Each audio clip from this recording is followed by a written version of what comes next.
আমাদের আজকের আলোচনার বিষয় কিভাবে সহবাস করলে যমজ সন্তান।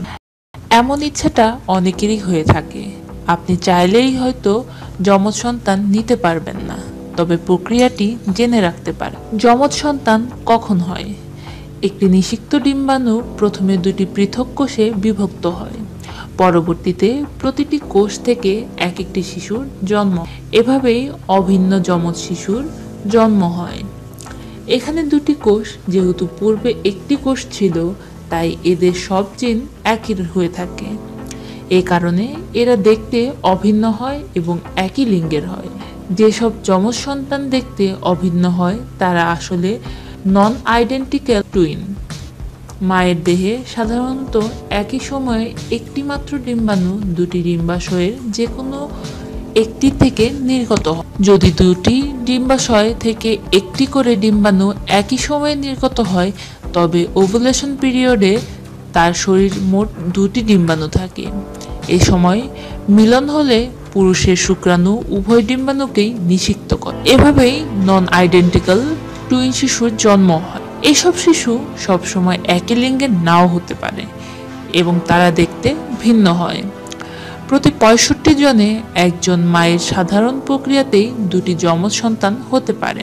মায়ের পরিবারে কেউ যমজ থেকে থাকলে এর সম্ভাবনা বেশি থাকে। প্রতি ১০,০০০-এ একজন মায়ের ৩টি যমজ সন্তান হতে পারে। ৪টি যমজ সন্তান হওয়ার সম্ভাবনা সবচেয়ে কম।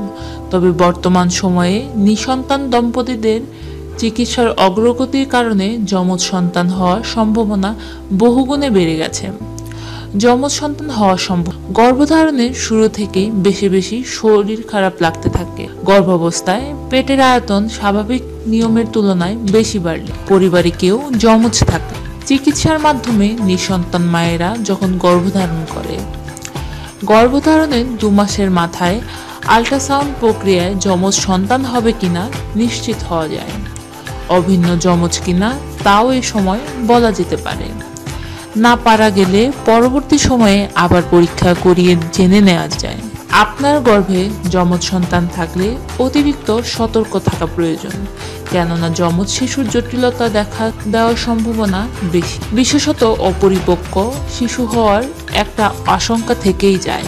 অভিন্ন যমজ হলে ১৬ সপ্তাহের পর প্রতি ২ থেকে ৩ সপ্তাহ অন্তর আল্ট্রাসাউন্ড করা ভালো। অভিন্ন না হলে ৪ সপ্তাহ যমজ সন্তান হলে সিজার করাটাই নিরাপদ। কিন্তু স্বাভাবিক উপায়ে সন্তানের জন্ম দিতে চাইলে ডাক্তারের পরামর্শ। সমস্ত আপডেট পেতে এখনই আমাদের চ্যানেল সাবস্ক্রাইব করুন। প্রশ্ন থাকলে কমেন্ট করুন, ভালো লাগলে শেয়ার করুন। ধন্যবাদ।